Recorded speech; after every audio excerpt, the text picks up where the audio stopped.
Hey everyone, I'm Tim Shoup, CEO and founder of Digital Boardwalk, and with me I have James Todd, Digital Boardwalk's Chief Information Officer. What do? We help businesses stay productive and secure through award-winning help desk, cybersecurity, and managed IT services. So you're going to learn how and why they happen and how you can protect your business from becoming the next victim. With that, I'm going to go ahead and hand it over to James. Infrastructure isn't the only part of your system that is under attack. Also under attack are your users. Attackers like to pursue users because they have access to your systems. Gaining that access starts with email. Today we see three main attacks: phishing, which seeks to acquire information; spoofing, which attempts to motivate action; and delivery of a malicious payload. Next, I'd like to share with you just how easy this can be. Today, Bob has been tasked with trying to collect access to company email accounts. No company specifically, just whatever he can get. So Bob decides to go after Office 365 users. He goes to the Office 365 login screen.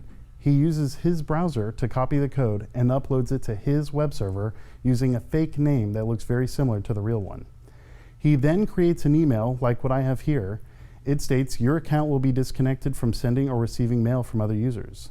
Bob sends a copy of this email to everyone's email address they have in their database. So let's take a look at two companies, Tim's Apples and John's Oranges. Tim's Apples uses an email security filter, and when it receives the message, it sees the email states that it's coming from Office 365, but can see it didn't come from Office 365. Tim's Apples email security quarantines the message so no one clicks on it. John's Oranges, on the other hand, has no filter, and the message is delivered directly to end users. Naturally, a concerned user will click the convenient link to solve the problem. When you click on the button, it takes you to Bob's site, and when you try to log in, afterward, you get a message that says, "Thank you for resolving the issue."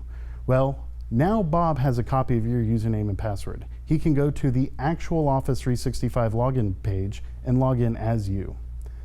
This was a phishing attack. Back in the day, these phishing links were comical because they looked nothing like the official notifications they were attempting to spoof. But today, I'm very impressed with how closely everything matches. You won't be able to tell the difference just by looking at it. And what's scary, neither will your employees.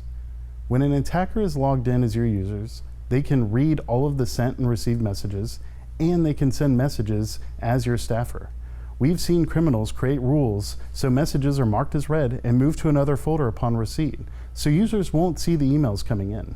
Attacks on your infrastructure, attacks on your email, pretty much all malware today really serves as a mechanism to deliver ransomware.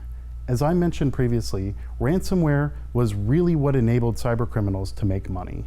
Ransomware encrypts files using top-of-the-line encryption methods and will only provide instructions on decrypting these files when a ransom is paid. This has been so effective that these organizations actually have support desks in place to help victims out after they've paid the ransom. Evil Corp has just purchased a new strain of ransomware. The CEO is excited about this purchase because it is the most sophisticated malware they've ever used. As such, he's tasked all the department heads with getting this out in the wild. The infrastructure team will be deploying it in any environment their botnet has compromised.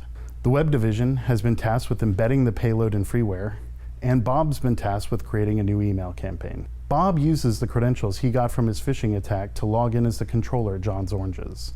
He sends the controller at Tim's Apples an email with an attached invoice. The email security filter receives the email from the controller at John's Oranges. The email filter sees the emails from John's Oranges and that it did in fact come from their mail server. It scans the attachment and no known malware is detected and allows it. Tim's Apples controller sees the email and the attachment and is very curious, since they've never exchanged invoices via attachments before. Fortunately, last week the controller went through training on how to handle questionable emails. She calls John's Oranges controller and asks about the email. The controller confirms they didn't send the email, she deletes it, and there's no threat. Over at John's Oranges, their controller opens up the email in their sent items to see what Tim's Apples was talking about. Having not been made aware of the dangers, they open the attachment to review the contents. The ransomware is activated and immediately starts scanning the network. It finds their central server and the network drive that stores the backups. It copies itself to the server, and from there, the rest of the machines on the network. Modern ransomware doesn't immediately get to work. It monitors utilization and sees that they're open Monday through Saturday from 8 to 5.